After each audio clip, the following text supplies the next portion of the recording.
आपने भूत प्रेत, रहस्य, रोमांच और पुनर्जन्म के बारे में बहुत सारी सत्य कथाएं सुनी होंगी और हमने भी सुनी हैं।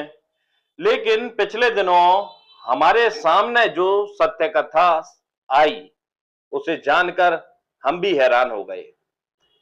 हमने पहले भी कई सारे पैरानॉर्मल एक्सपर्ट से बात की थी इन विषयों के बारे में और उन्होंने हमें ढेर सारी जानकारियां दी थी, लेकिन ऐसी जानकारी अभी तक हमें नहीं मिली थी और शायद आपके पास भी नहीं होगी। ये जानकारी बहुत ही कम लोगों तक पहुंच पाई क्योंकि जानकारी थोड़ी पुरानी है और एक ऐसी दास्तां है, एक ऐसी कहानी है जो कि मजबूर कर देती है सोचने पर। हमारी भी साइकोलॉजी या पॉइंट ऑफ व्यू बदल गया इस कहानी को जानने के बाद। जो हमारा पॉइंट ऑफ व्यू था पहले, वो ये था कि एनर्जी के पास कोई मेमोरी नहीं होती है। अब वो मेमोरी कितनी होती है या किस प्रकार की होती है, ये अलग बात है। कहानी के बाद इस बारे में हम आपसे चर्चा करेंगे। पहले ये बड़ी रोचक कहानी आप जान लीजिए जो आपको भी सोचने पर मजबूर कर देगी कि कैसे कोई मरा हुआ इंसान जिंदा हो गया। है ना रोचक? और सिर्फ इतना ही नहीं, ये तो बड़ी सामान्य सी बात है, इससे आगे भी बहुत कुछ ऐसा हुआ जो कि पहले कभी सुनने को ही नहीं मिला। यह कहानी सुमित्रा की है। जो सुमित्रा उत्तर प्रदेश के इटावा जिले के एक छोटे से गांव से ताल्लुक रखती थी। साल 1985 का वक्त, घटना थोड़ी पुरानी है। यहां एक ऐसी घटना घटी जो न केवल स्थानीय लोगों को हैरान कर गई बल्कि वैज्ञानिकों और विद्वानों को भी जीवन, मृत्यु और आत्मा के रहस्यों पर सोचने को मजबूर कर दिया। यह सुमित्रा की ही कहानी है, या यूं कहें कि शिवा त्रिपाठी की। अनोखी कहानी है जो सवाल छोड़ती है, क्या कोई मरकर वापस आ सकता है? क्या आत्मा एक शरीर छोड़कर दूसरे शरीर में प्रवेश कर सकती है? आइए इस कहानी को शुरू से सुने। सुमित्रा सिंह का जन्म 1968 में इटावा जिले के एक गांव में हुआ। गांव का नाम था अंगद का नगला। एक ठाकुर परिवार की बेटी थी। उनका बचपन आसान नहीं था। बचपन में ही मां की मौत हो गई। 11 साल की थी। पहले पिता काम की तलाश में बाहर रहते थे, फिर वो भी चल बसे और रिश्तेदारों के यहां पर सुमित्रा का लालन पालन हुआ। जैसे तैसे, पढ़ी लिखी थी नहीं, हिंदी पढ़ना लिखना भी नहीं आता था। उसी गांव में छोटे से घर में उनका संसार सीमित था।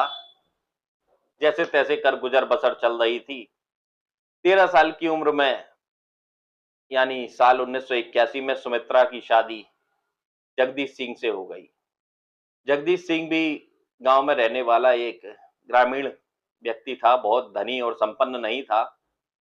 काम के लिए अक्सर बाहर रहता था। ससुराल में सुमित्रा की सास और ससुर थे। सुमित्रा अकेलेपन से जूझती रहती थी बचपन से ही, और सास ससुर से ज्यादा बात होती नहीं थी। पति बाहर रहता था। फिर भी अपने जीवन में उतार चढ़ाव देखने के बाद वो संतुष्ट तो नहीं कहेंगे, लेकिन एक जीवन आम जी रही थी। सुमित्रा को यह पता नहीं था कि उसकी आने वाली जिंदगी कैसी होने वाली है। और सुमित्रा बचपन से ही अकेलापन महसूस करती आई थी, क्योंकि माता पिता का भी सुमित्रा को साथ नहीं मिला या सानिध्य नहीं मिला। और शादी के बाद सुमित्रा का पति भी सुमित्रा के साथ नहीं रहता था। तो जैसा कि मैंने बताया आपको कि काम के सिलसिले में बाहर किसी शहर में रहता था और एक समय आया साल 1985 का, जब सुमित्रा मां बनी और सुमित्रा को एक लड़का हुआ। उस बच्चे को वो सीने से लगाए रखती और उनका अकेलापन उस बच्चे से दूर हुआ। जहां जाती बच्चे को साथ लेकर जाती और लालन पालन में अपने व्यस्त हो गईं। लालन पालन सब बढ़िया चल रहा था। उसके लिए बहुत बड़ी खुशी थी। उसका बच्चा गोद में लेकर बच्चे को घंटों बैठी रहती, जैसे वही उसकी दुनिया हो। उसे नहीं पता था कि जिंदगी में उसकी एक बड़ा मोड़ आने वाला है। सुमित्रा की जिंदगी बदलने लगी। उसे अजीबोगरीब दौरे शुरू हुए और दौरे कैसे शुरू हुए वो आपको बताते हैं। उस दौरे में वो अचानक बेहोश हो जाती, उसका शरीर कठोर हो जाता और उसकी आंखें गोल गोल घूमने लगती। वो चिल्लाती थी, मेरा सिर कुचला जा रहा है या सब कुछ अंधेरा है आसपास। कोई कुछ नहीं समझ पा रहा था। कोई उसे दैवीय शक्ति से जोड़ रहा था, कोई भूत प्रेत का साया बता रहा था और कुछ लोग ये भी समझते थे कि वो नाटक कर रही है। उसकी हालत बिगड़ती जा रही थी।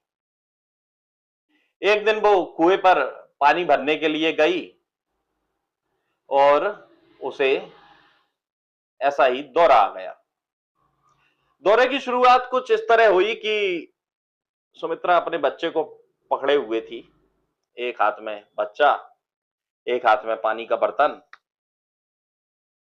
और एक जोर की चीख सुनाई दी आसपास के लोगों को। जब वो पानी भरकर वापस आ रही थी, दूसरे लोग भी आसपास थे।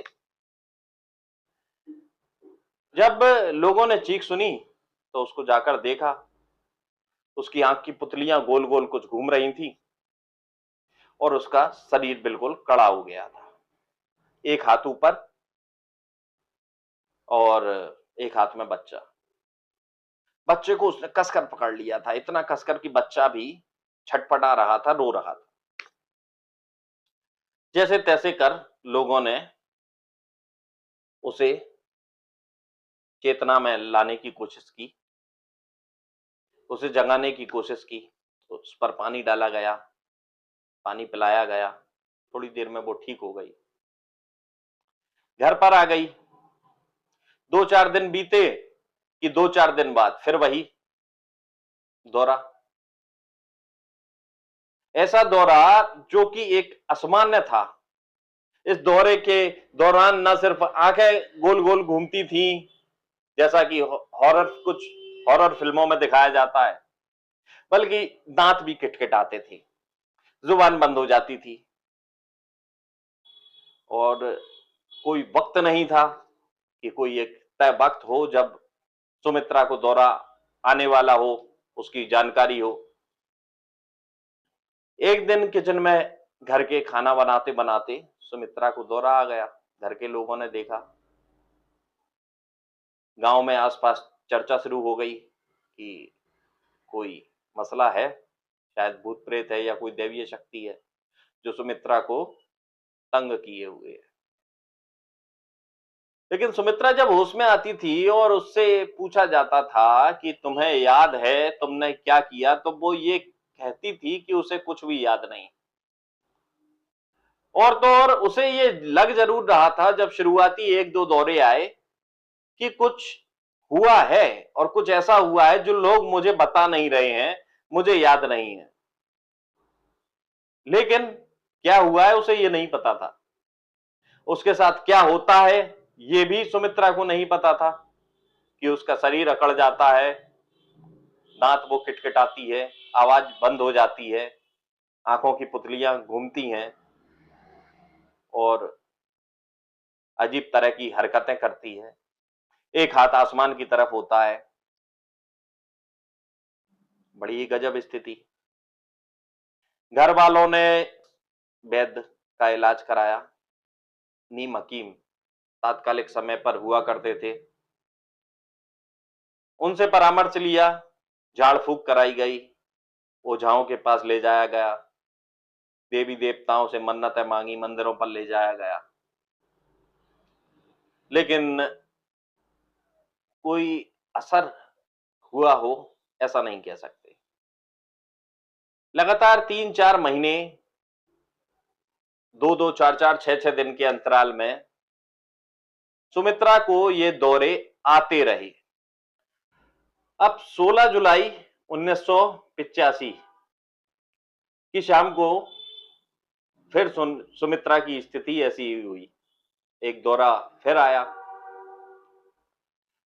लेकिन इस बार उसकी आवाज बंद नहीं हुई थी, बल्कि आवाज कांप रही थी, और एक हाथ ऊपर नहीं था बल्कि दोनों हाथ ऊपर थे।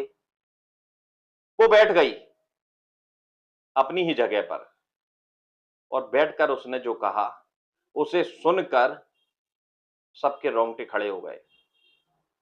उसने कहा कि 3 दिन बाद मैं मर जाऊंगी। सुमित्रा की आंखों में एक अजीब सी इस बार स्थिति थी। उसकी आंखें गोल गोल घूम नहीं रही थी, बल्कि खुली हुई थी, बहुत उग्रता के साथ। जैसे तैसे 1, 2 और 3 दिन बीते। आखिरकार 19 जुलाई 1985 का वक्त आया। सुमित्रा ने विचार किया, और परिवार वालों ने भी, कि सुमित्रा को आज कोई काम नहीं करने दिया जाएगा और सुरक्षित रखने की हर संभव कोशिश की जाएगी। 19 तारीख को सुमित्रा ने कोई ऐसा काम नहीं किया जहां थोड़ा भी खतरा हो, जरा भी। ना वो पानी लेने गई, ना ही वो घर का कोई काम उसने किया। चुपचाप एक कमरे में शांत बैठी रही। जब पूरा दिन बीत गया, शाम का वक्त हुआ, तो सुमित्रा के घर उसकी एक पड़ोसन आई। वो सुमित्रा से बात कर रही थी और बता रही थी कि आपकी तबीयत के बारे में जाना तो देखने के लिए आई हूं। सुमित्रा बोली कि हाँ, मुझे भी पता नहीं कभी कभी क्या हो जाता है, अजीब सी स्थिति होती है, पता नहीं चलता, लेकिन फिलहाल मैं ठीक हूं और आज का दिन भी बीत चुका है, कहीं कोई किसी तरह की समस्या नहीं है। वो ढांढस बंधाती है और कहती है, फिक्र मत करो, जल्द ही तुम ठीक हो जाओगी। और इधर उधर की बातें चल ही रही थी। इस बार फसल कैसी रहने वाली है, ये भी बातचीत हुई। लेकिन बातचीत के दौरान फिर से सुमित्रा को दौरा आ गया और वो मेला देखती रही। उसने सुमित्रा को टोका कि क्या बात है, आप कुछ बोल नहीं रही हैं। सुमित्रा एकदम खामोश। हिलाया डुलाया, सुमित्रा खड़ी थी, दीवार से टिक गई, और दीवार से टिकने के बाद आंखें खुली की खुली, आवाज बंद। पहले तो उसने जवाब दिया सिर हिलाकर, लेकिन फिर धीरे धीरे चेतना जाती रही, और जब उस महिला ने देखा कि स्थिति बिगड़ रही है, सुमित्रा को फिर से दौरा आ रहा है, तो उसने जोर से चिल्लाना शुरू किया। आसपास के लोग पहुंचे, घर के लोग पहुंचे। घर के लोगों ने जाकर देखा, पानी पिलाया और होश में लाने की कोशिश की। तुरंत स्थानीय वैद्य को बुलाया गया। वैद्य ने भी उपचार करने की कोशिश की, लेकिन सुमित्रा की जान नहीं बच पाई। ये वही 19 तारीख थी जिसके 3 दिन पहले सुमित्रा ने यह कहा था कि मैं मर जाऊंगी 3 दिन बाद, और दौरे के वक्त कहा था। 3 दिन बाद सुमित्रा मर गई। वैद्य ने नाड़ी देखी, उस समय ग्रामीण इलाकों में वैद्य ही हुआ करते थे, और उसने कहा कि सुमित्रा अब इस दुनिया में नहीं है। सभी लोग हैरान, परेशान, रोना शुरू, दुखी मन से, गंभीर मुद्रा। गांव में किसी ने ऐसा सोचा नहीं था, ऐसा हो गया। जो अब तक नहीं हुआ वो हो गया। लेकिन फिर भी शाम का वक्त था तो विचार किया गया कि जल्द ही अंतिम संस्कार कर दिया जाए, क्योंकि उस समय व्यवस्थाएं भी कोई बहुत माकूल नहीं थी। और जल्द ही तैयारियां शुरू हुई अंतिम संस्कार की। ग्रामीण इलाका था, लकड़ियां पिता के लिए, और वहां एक प्रथा होती है, आमतौर पर कई जगहों पर यह होती है कि जब कोई सुहागिन स्त्री की मृत्यु होती है तो उसे तैयार कर भेजा जाता है। विदाई आखिरी पूरे सुहाग के साथ की जाती है। उसकी भी विदाई की तैयारियां होने लगी, महिलाएं इकट्ठी हो गई और उसे सुमित्रा को सजाना शुरू कर दिया, यानी सुमित्रा के शरीर को सजाना शुरू कर दिया गया। बीभत्स दृश्य था वो, किसी ने नहीं सोचा था। जहां सुमित्रा को तैयार किया जा रहा था उस कमरे से एक महिला निकली, बदहवास हालत में, घबराई हुई, जो कि कुछ बोल नहीं पा रही थी, दौड़ती हुई और बड़ी अजीब स्थिति में। उससे लोगों ने पूछा क्या हुआ क्या हुआ, वो कुछ बताने को तैयार नहीं। थोड़ी ही देर में दूसरी महिला बाहर निकली, उसकी भी स्थिति अच्छी नहीं थी। लोगों को लगा कि क्या हुआ है, क्योंकि महिलाओं का काम था तैयार करना, पुरुष बाहर थे, पुरुषों को नहीं मालूम था अंदर क्या हुआ है। पुरुषों ने पूछने की कोशिश की क्या हुआ, लेकिन महिलाएं, दोनों महिलाएं बताने को कुछ तैयार नहीं। उन्हें पानी पिलाया गया, जैसे तैसे कर काबू में स्थिति आई। तब तक तीसरी महिला भी बाहर आ चुकी थी। पहली महिला ने बताया कि सुमित्रा ने आंखें खोली कुछ देर के लिए, और बड़े अजीब अंदाज में। तो लोगों ने विश्वास नहीं किया। जब दूसरी महिला ने भी समर्थन किया कि हां ये बात सही है, सुमित्रा ने आंखें खोली थी, मैंने भी देखा था, तब लोगों को थोड़ा सा यकीन हुआ। दोबारा वैद्य जी को बुलाया गया। वैद्य जी दोबारा आए। ये 45 मिनट का तकरीबन वक्त था। 45 मिनट हो चुके थे सुमित्रा की मृत्यु को वैद्य जी को डिक्लेयर किए हुए।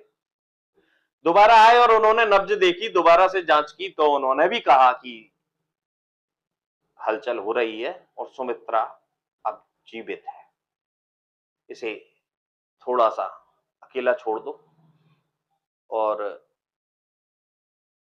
प्रयास किया जाए पानी डालकर, पानी छिड़ककर या दूसरे प्रकार से जगाने का, जैसे तैसे कर हो सकता है कुछ देर में होश आ जाए।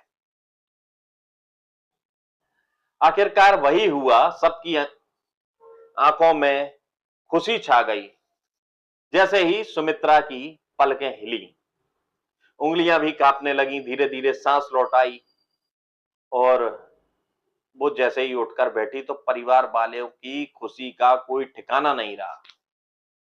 सब लोग खुश, गांव वाले भी खुश कि चमत्कार हो गया और अच्छा हुआ। सुमित्रा, मरी हुई सुमित्रा एक तरह से कहा जाए जिंदा हो गई। और जगदीश रोता हुआ सुमित्रा का जैसे ही हाथ पकड़ा और उसने कहा कि क्या तुम ठीक हो, और सुमित्रा से उसने लिपटने की कोशिश की। खुशी के मारे जब उसका कोई खुशी का ठिकाना नहीं रहा, सुमित्रा को गले लगाने की कोशिश की, तो सुमित्रा ने उसे अनजान नजरों से देखा और इससे दूरी बनाने की कोशिश की और अजीब सी सख्त आवाज में बोली कि कौन हो तुम? मैं तुम्हें नहीं जानती और मैं यहां कैसे? आप सभी लोग कौन हैं? सुमित्रा ने सवालों की झड़ी लगा दी, जिसका उत्तर किसी के पास नहीं था कि सुमित्रा ऐसे सवाल क्यों पूछ रही है। उसे समझाने बुझाने की भी कोशिश की गई और वैद्य ने कहा कि तुम्हारा नाम सुमित्रा है। उसने कहा नहीं, मेरा नाम सुमित्रा नहीं है। तो वैद्य ने सोचा कि शायद सदमा लगा हो, सदमा के कारण कुछ देर के लिए मेमोरी चली गई हो, और घर वालों से कहा है और ग्रामीणों से भी यही कहा कि धीरे धीरे करिए, ठीक हो जाएगी। अभी अभी सदमा से बाहर आई है थोड़े से, तो मृत्यु जैसी स्थिति हो गई थी। इतनी बड़ी स्थिति से उबर कर चमत्कारिक ढंग से दोबारा जीवित हो जाना, तो शायद कुछ प्रभाव पड़ा हो, वक्त के साथ ठीक हो जाएगा। लेकिन सुमित्रा अड़ी रही, बोली कि मैं आप लोगों को नहीं जानती हूं। बोली मेरा नाम शिवा है और मैं तो डिबियापुर से हूं। मेरे पिता का नाम रामसिया त्रिपाठी है। सभी लोग हैरान, लेकिन सोच लिया घर वालों ने कि शायद कोई झटका लगा है, कोई सदमा लगा है, इसलिए सब कुछ भूल गई है। अब सुमित्रा का व्यवहार पूरी तरह बदल चुका था। वो वैसी सुमित्रा नहीं थी जैसे गांव वाले जानते थे। वो अपने पति जगदीश को भी पहचानने से इनकार करती थी, अपने बेटे को गोद में नहीं लेती थी। उसकी सास को ये बड़ा बुरा लगता था कि ये क्या पागलपन है। लेकिन सुमित्रा की बातों में एक अजीब सच्चाई थी। वो बार बार कहती थी कि मैं शिवा त्रिपाठी हूं, मेरे दो बेटे हैं, रिंकू और टिंकू, और मेरा घर तो डिबियापुर में है। और खास बात यह कि वो जब पहले पढ़ी लिखी नहीं थी, अब हिंदी पढ़ लेती थी, लिख सकती थी, साफ सुथरी लिखावट, शहरी अंदाज, जैसे किसी पढ़े लिखे व्यक्ति का होता है। एक शहरी लहजा था उसकी बातों में। डिबियापुर में अपनी ससुराल की बात करती थी, कई ऐसी बातें किया करती थी जिस पर किसी को यकीन नहीं हुआ करता था। धीरे धीरे ये बात आसपास के इलाके में फैल गई। कोई कहता उस पर आत्मा है, कोई कहता भूत प्रेत है, कोई कहता कुछ, कोई कहता कुछ, तमाम तरह की बातें होती। जगदीश बड़ा परेशान था, लेकिन फिर भी वो उसे संभाले रखता। उसे लगता कि ये परेशान है और ऐसे वक्त में इसकी मदद करनी चाहिए। हर संभव वो मदद करने की कोशिश करता। सुमित्रा तो आमतौर पर जो पढ़ी लिखी महिला तो थी नहीं, लेकिन फिर भी अब वो पढ़ सकती थी, लिख सकती थी, और बात करने का अंदाज ही उसका बदल गया था। जो ग्रामीण महिला ग्रामीण भाषा बोलती है आमतौर पर, और सुमित्रा ग्रामीण थी, लेकिन वो अब ग्रामीण भाषा नहीं बोलती थी, वो शहरी भाषा बोलती थी। ये गांव की बात धीरे धीरे फैलती गई आसपास के इलाके में, जबकि कुछ लोग ये कहते थे कि ये नाटक कर रही है। और जगदीश, उसका पति, उसके साथ अनजान जैसा व्यवहार करती थी। बेटे को भले वो देख लेती थी, लेकिन उसके अंदर वो ममता नहीं थी। वो तो कहती थी कि मेरे बच्चे रिंकू और टिंकू हैं, मुझे उनसे मिलना है। सुमित्रा ने अब अपने पिता रामसिया त्रिपाठी का जिक्र किया। उसने बताया कि वो इटावा शहर में रहते हैं और एक कॉलेज में पढ़ाते हैं। उसने उसके परिवार के अन्य सदस्यों के नाम भी लिए, उसकी माँ, भाई, बहन। उसकी बातें इतनी सटीक थीं कि गांव वाले हैरान थे। सुमित्रा जो कभी गांव से बाहर नहीं गई थी, पढ़ना लिखना नहीं जानती थी, उसे ये सब कैसे पता था, ये बड़ा सवाल था। और वो पढ़ने लिखने भी लगी थी अचानक से इस घटना के बाद। ये बात जैसे तैसे किसी तरह रामसिया त्रिपाठी तक पहुंच गई। कि फला गांव में ऐसा ऐसा मामला सामने आया है और वो अपने आप को रामसिंह त्रिपाठी की बेटी बताती है। मरकर जिंदा हुई महिला। रामसिंह त्रिपाठी ने तय किया कि सुमित्रा से मिलने जाएंगे। वो सुमित्रा से मिलने गए और सुमित्रा से मिलने पहुंचे। गांव में लोगों से पूछा कि घर कहाँ है। गांव में वालों ने बड़ी आसानी से बता दिया। वहां सुमित्रा के घर के बाहर बहुत सारे लोग थे, लेकिन जैसे ही सुमित्रा ने रामसिया को देखा, उसकी आंखें भर आईं। वो दौड़कर उनके पास आ गई और उन्हें गले लगाकर रोने लगी। बोले, पिताजी आप आ गए। उसने कहा जब, तो रामसिया सन्न रह गए। भले ही उनकी बेटी का चेहरा नहीं था, लेकिन भावनाएं और जो स्थिति थी, हाव भाव, वो उनकी बेटी जैसे ही थे। रामसिया त्रिपाठी अचरज में पड़ गए कि यह क्या मामला है। फिर भी उनका मन नहीं भरा, ना ही उन्हें संतोष हुआ कि ये कोई और शक्ल सूरत वाली महिला उनकी बेटी हो सकती है। तो उन्होंने पूछताछ की। सुमित्रा को उन्होंने बहुत सारे फोटो दिखाए, तस्वीरें दिखाई, करीब करीब 24-25 लोगों की, और पूछा कि ये कौन है, ये कौन है, ये कौन है। पुरानी तस्वीर है। सुमित्रा एक एक कर सबके बारे में बताती गई।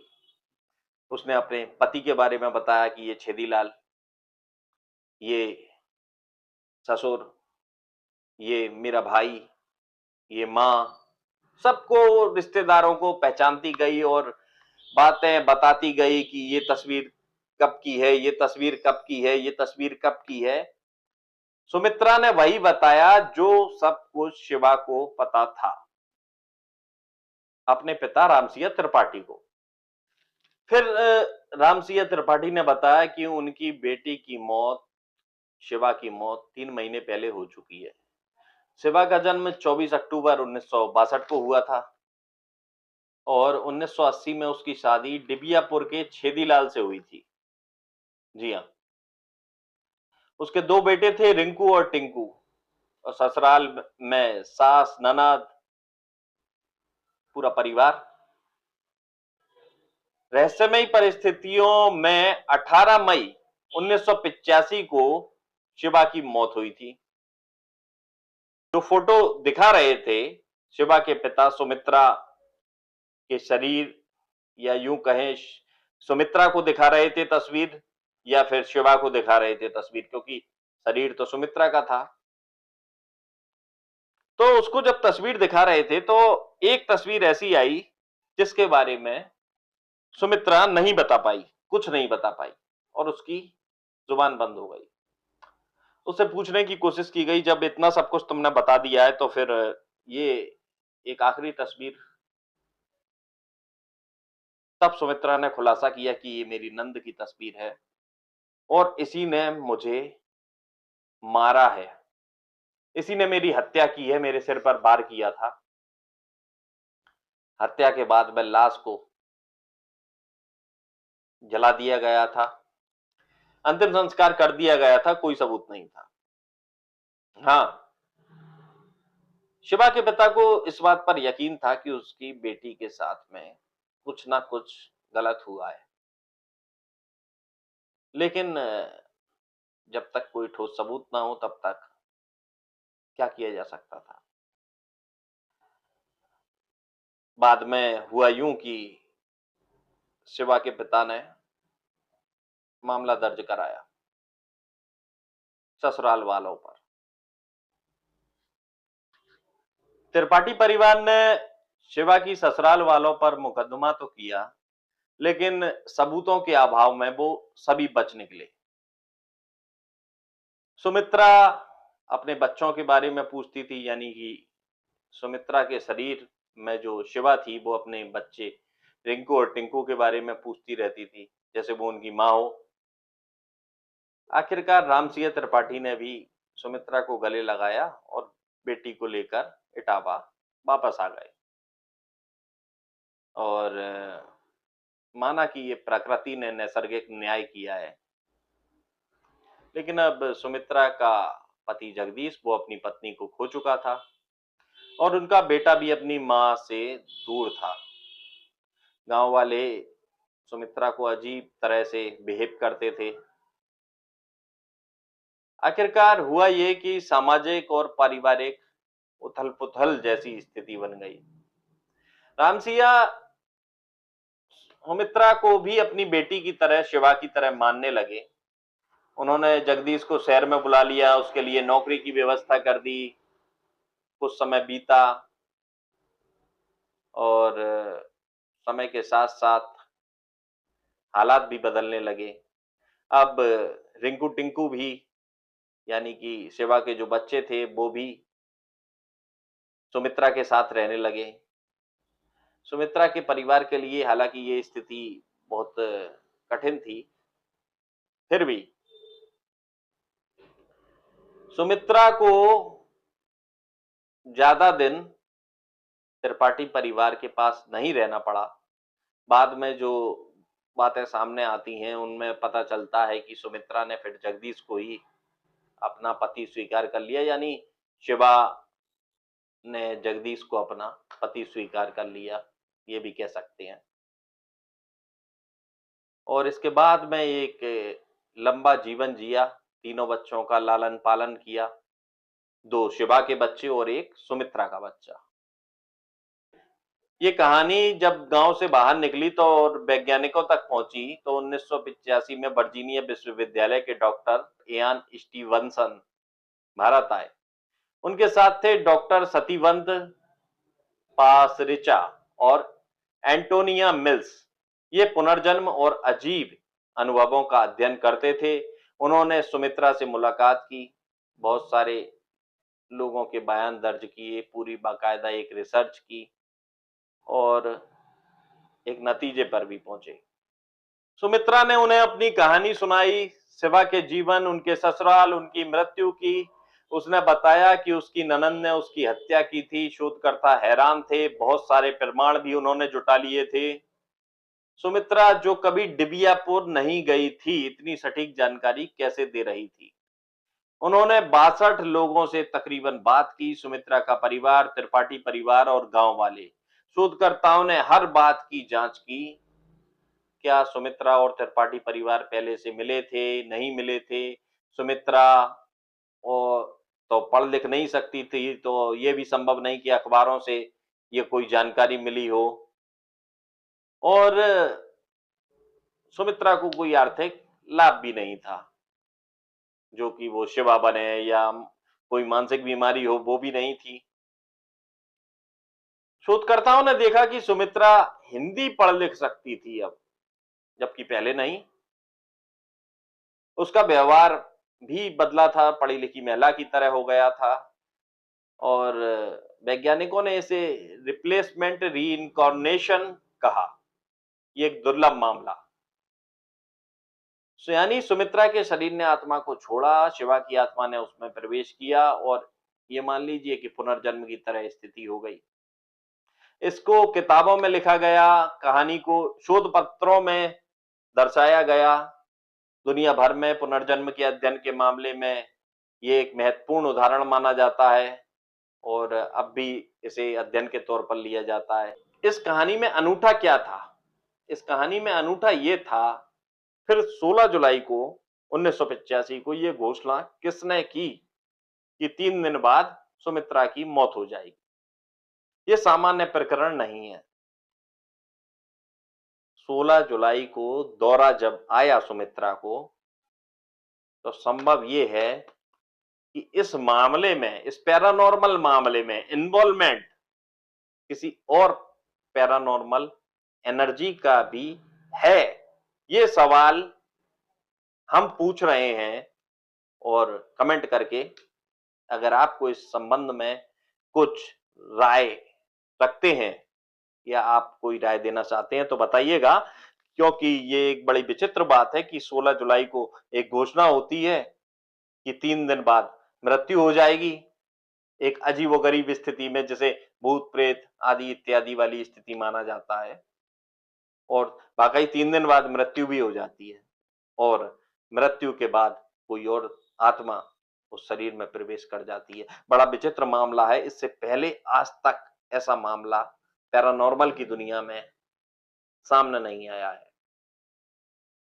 फिलहाल दीजिए इजाजत, आगे हम अपराध और इस तरह की अजीबोगरीब अनूठी कहानियों को लेकर आपके सामने हाजिर होते रहेंगे। नमस्कार, हमारा नाम सौरभ दुबे।